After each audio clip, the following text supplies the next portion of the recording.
En los últimos tiempos, los avances en la medicina han sido realmente significativos. Tal es así que se han cambiado tratamientos y se han evitado posibles cirugías gracias al avance de la medicina regenerativa.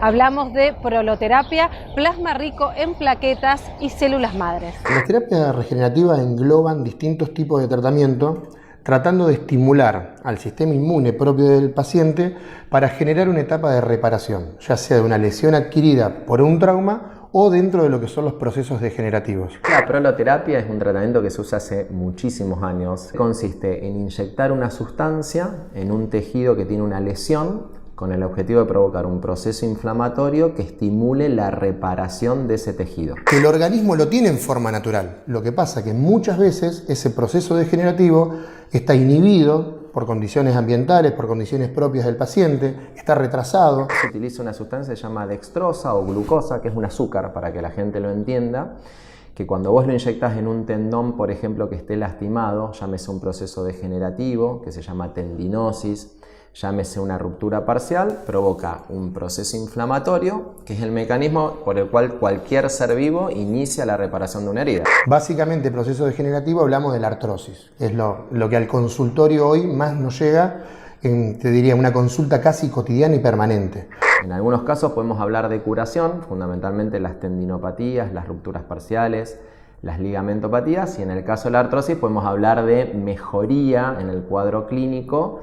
No curación todavía, 2018, pero sí podemos hablar de que no todos, la mayoría de los pacientes responden al tratamiento. Estamos hablando de ese proceso biológico, estamos hablando de ese proceso inmune y estamos hablando de inflamación, que es la gran, es decir, cuando uno le cuenta esto al paciente es la gran cuestión con ese paciente. ¿Cómo, doctor, me va a inflamar? Sí, justamente, la inflamación es el proceso de reparación. No es que sirve para cualquier tipo de dolor ni para cualquier tipo de tendinopatía. Una vez que el médico preparado en esto hace el diagnóstico correcto y selecciona bien el paciente, el procedimiento consiste en inyectar con una aguja, son agujas muy finitas, dentro de la lesión que querramos tratar. Lo más común es el manguito rotador, que es el supraespinoso, el tendón de Aquiles, tendón rotuliano, pubalgias. En el caso de la articulación, lo inyectamos dentro de la articulación. La expansión de estas terapias en traumatología es notable. La proloterapia y el plasma rico en plaquetas son cada vez más utilizados con resultados rápidos y sorprendentes. Con respecto a células madres, se encuentra en proceso de investigación.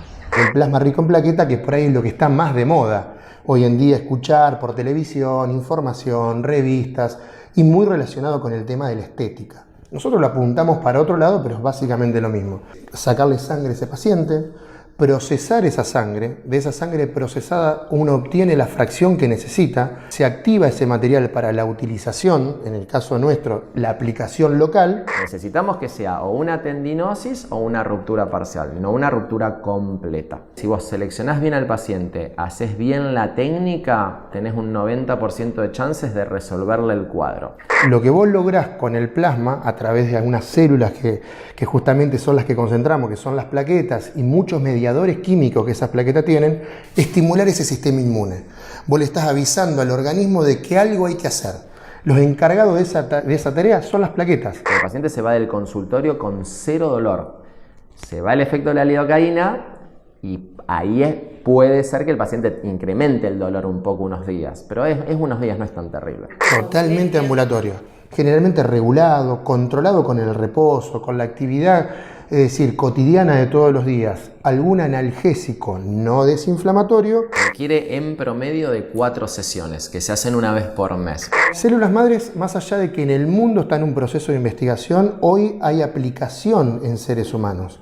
La realidad es nuestro país, es la Argentina y particularmente Rosario. Instaurar y desarrollar un método de esas características, con los costos que implica, no es fácil en nuestra realidad. Más allá de los resultados rápidos y eficaces de estas técnicas, hay que resaltar que están realizadas con los recursos de nuestro propio cuerpo, de nuestra propia biología, para poder sanar las lesiones. Las únicas contraindicaciones que hay es que el paciente no esté cursando un proceso infeccioso, que no tenga una enfermedad inflamatoria de base, a pesar de que es un azúcar, que es glucosa, No hay contraindicación en diabéticos porque no aumenta la glicemia basal del paciente. Obviamente ninguna inflamación desmedida nos sirve. Lo que tratamos de hacer con terapias regenerativas es lograr que ese proceso inflamatorio sea eficiente hacia la reparación.